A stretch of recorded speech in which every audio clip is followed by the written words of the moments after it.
Bonjour à tous. Nous allons parler aujourd'hui des signes d'appel de l'ostéoporose.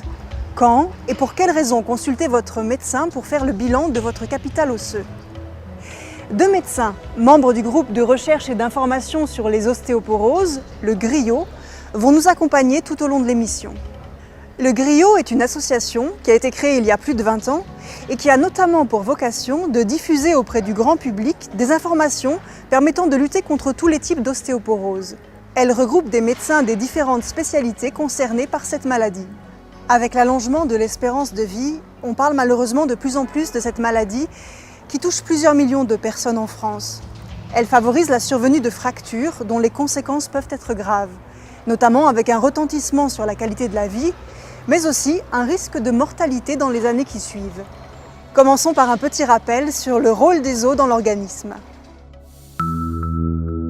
Les os ont en fait deux fonctions, le squelette et la charpente du corps. Les os doivent donc être très solides et capables de résister au traumatisme. Cette solidité est due à des propriétés particulières, à la fois de rigidité, mais aussi d'élasticité. Le squelette a ensuite un rôle de réservoir de calcium. Le calcium est indispensable pour l'organisme. L'os n'est pas une matière inerte, mais est au contraire un tissu vivant. Il se renouvelle sans cesse et l'activité des cellules osseuses est très importante. Ainsi, et comme les autres tissus et organes du corps humain, les os peuvent être malades. Et parmi ces maladies, on trouve justement l'ostéoporose. C'est une maladie chronique caractérisée par une diminution de la résistance mécanique osseuse, entraînant un risque de fracture, comme par exemple les fractures de vertèbres ou des fractures des membres, comme la classique fracture du col fémoral. Il existe des facteurs de risque, mais on peut être malade sans s'en rendre compte. Seul alors votre médecin traitant peut en faire le diagnostic. La complication première de l'ostéoporose est donc la survenue de fractures à l'occasion d'un choc minime, comme par exemple une chute de sa hauteur après avoir trébuché. Au sein du GRIO, nous nous efforçons de collecter toutes les données médicales qui ont trait à cette maladie. Et nous mettons notamment en place des actions d'information auprès du grand public pour en améliorer la prise en charge. Sur notre site internet www.grio.org, vous pouvez notamment effectuer un test de risque d'ostéoporose. N'hésitez pas à l'imprimer et vous pourrez le montrer à votre médecin traitant. On vient de le voir, avant qu'une fracture ne survienne, l'ostéoporose est une maladie silencieuse. On peut être malade sans s'en rendre compte. Il existe pourtant des situations qui doivent inciter à faire un bilan osseux chez votre médecin. Suite à une perte de taille importante, à des douleurs ou à une déformation de la colonne vertébrale. En cas de ménopause précoce. Si certains de vos parents proches ont été atteints de cette maladie. Si une carence en calcium et en vitamine D vous a été diagnostiquée, et notamment si vous êtes âgé et que votre activité physique est très réduite. En cas de faible gabarit, en cas de tabagisme ou d'abus d'alcool. Certaines maladies, notamment endocriniennes ou des rhumatismes, comme la polyarthrite rhumatoïde.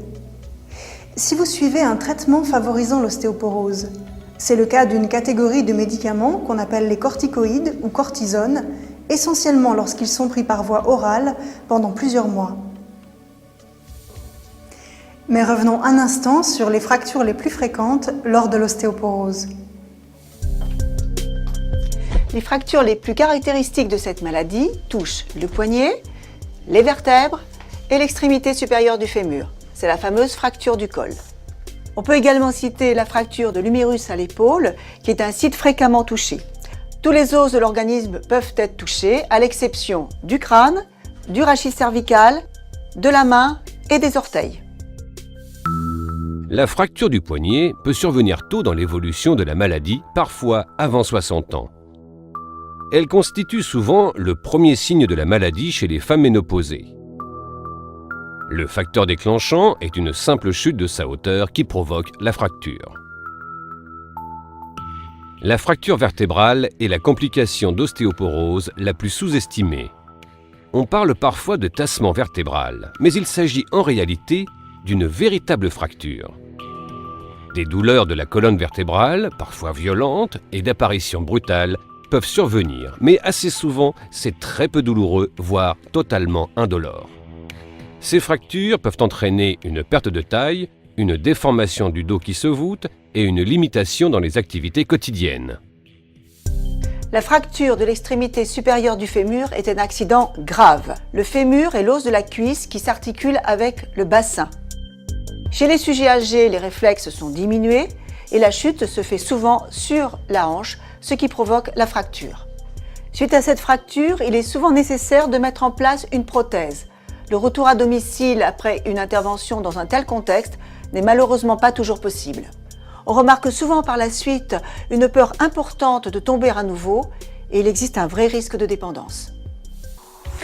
Mais attention, aucune fracture n'est anodine. Aucune douleur osseuse ne doit être négligée. On sait en effet qu'une fracture en appelle souvent une autre, et cette cascade fracturaire a un retentissement important sur la qualité de vie. Il est donc primordial d'adopter des règles d'hygiène de vie aussitôt que possible chez les patients à risque d'ostéoporose et d'envisager, le cas échéant, un traitement visant à enrayer l'enchaînement des fractures. Ces règles d'hygiène de vie sont le maintien ou la reprise d'une activité physique adaptée, une alimentation équilibrée, l'arrêt du tabac, la maîtrise de sa consommation d'alcool, un apport suffisant en calcium et en vitamine D. L'ostéoporose est une maladie sournoise. Elle démarre sans prévenir et peut rester longtemps silencieuse. Il faut donc mettre toutes les chances de son côté et identifier ces facteurs de risque, notamment après la ménopause, afin de prendre les mesures nécessaires pour prévenir la fracture. Si vous avez l'un des facteurs de risque suivants, parlez-en à votre médecin.